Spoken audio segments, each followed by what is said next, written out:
Most people think wealth is about money. But neuroscience suggests something very different. Wealth is often the byproduct of how your brain builds and repeats certain patterns of behavior. And here's what's fascinating. The world's most successful individuals, whether entrepreneurs, creators, or scientists, aren't necessarily the smartest or the luckiest. They're simply the best at habit engineering. They've learned how to program their brains to do high-value actions automatically, with minimal resistance, and without depending on motivation. Now here's the surprising part. Research from University College London shows that it can take anywhere from 18 to 254 days for a new behavior to become automatic. That's a huge range.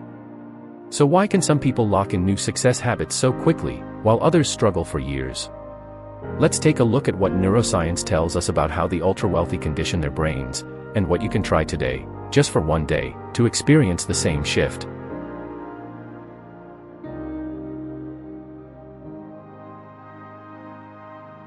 Before we get into tools, it's important to understand what's really happening in the brain when habits form. From a neuroscience perspective, habits are built through neuroplasticity, the brain's ability to rewire itself in response to repeated thoughts, actions, and emotions. Every time you repeat a behavior, whether it's checking your phone, exercising, or reviewing your finances, small structural and chemical changes occur in your neural circuits. But here's the interesting part. Your brain doesn't just learn what you do, it learns when and why you do it. That's why wealthy individuals often design their routines very intentionally. Their behaviors aren't random, they're bracketed, meaning there's a clear start and end signal for every high-value task. Neuroscientists call this task bracketing. It's how the brain creates strong boundaries around specific behaviors. Once those boundaries are established, the brain no longer needs to negotiate, it simply executes.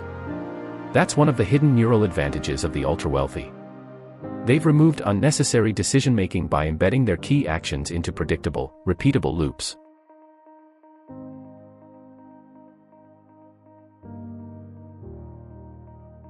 Now, let's talk about what's actually happening under the hood, the brain regions responsible for all of this. Deep inside your brain sits a structure called the basal ganglia. It's responsible for both initiating and stopping behaviors, essentially, the go and no-go systems. When you first try a new habit, like waking up early or writing a plan for your day, your prefrontal cortex, the decision-making part of your brain, is doing most of the work. That takes energy, focus, and willpower. But as you repeat the behavior in the same context and sequence, something shifts. Control starts moving from your prefrontal cortex down into the basal ganglia, and that's when it becomes automatic. The wealthy have mastered this handoff process. They've trained their brains to save energy by turning high-value decisions into reflexes. So, success isn't about having more willpower, it's about needing less of it.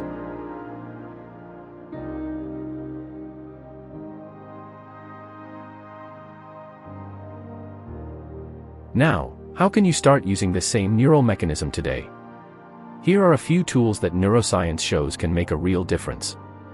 The first is something called procedural visualization.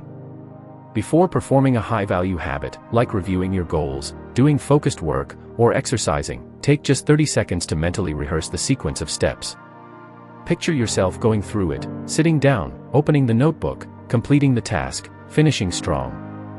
This simple mental rehearsal activates what's known as procedural memory, the brain's internal map of sequences. It reduces something called limbic friction, that mental resistance that tries to pull you away from doing hard things. Just one round of this visualization can dramatically increase your likelihood of following through. The second tool is task bracketing. Choose a small, consistent ritual to signal the start and end of a habit. For example, making coffee before starting deep work, or stretching before reviewing your finances. That cue tells the brain, this sequence begins now. Over time, the ritual becomes the trigger, and the habit becomes automatic. The third tool is what I like to call dopamine scheduling. This means controlling when you experience reward. If you save your reward for after completing a challenging habit, like enjoying music or checking your phone after deep work, dopamine becomes linked to the effort itself. That's how your brain learns to crave discipline and long-term payoff instead of instant gratification.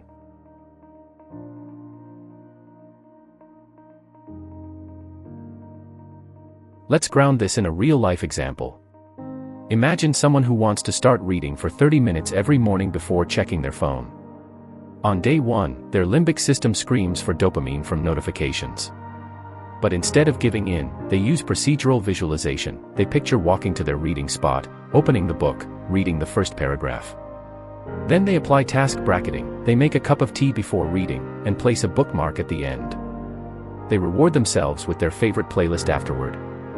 In just a few weeks, that small habit becomes effortless. They're not forcing discipline anymore, they've installed it neurologically. That's exactly how high performers and ultra-wealthy individuals create consistency, by teaching their brains to enjoy the process of effort. So here's what I'd encourage you to do, just for one day. Pick one high-value habit. Something simple but meaningful: journaling, learning, exercising, or reviewing your finances. Then apply the 3 tools. Visualize the steps, create a start and end cue, and reward the effort. Try it for one day and watch what happens. When your brain starts to associate effort with reward, something remarkable shifts. Success stops feeling like a struggle, and starts feeling natural. And that's the real difference between the average person and the ultra-wealthy: not luck, not talent, but neural design.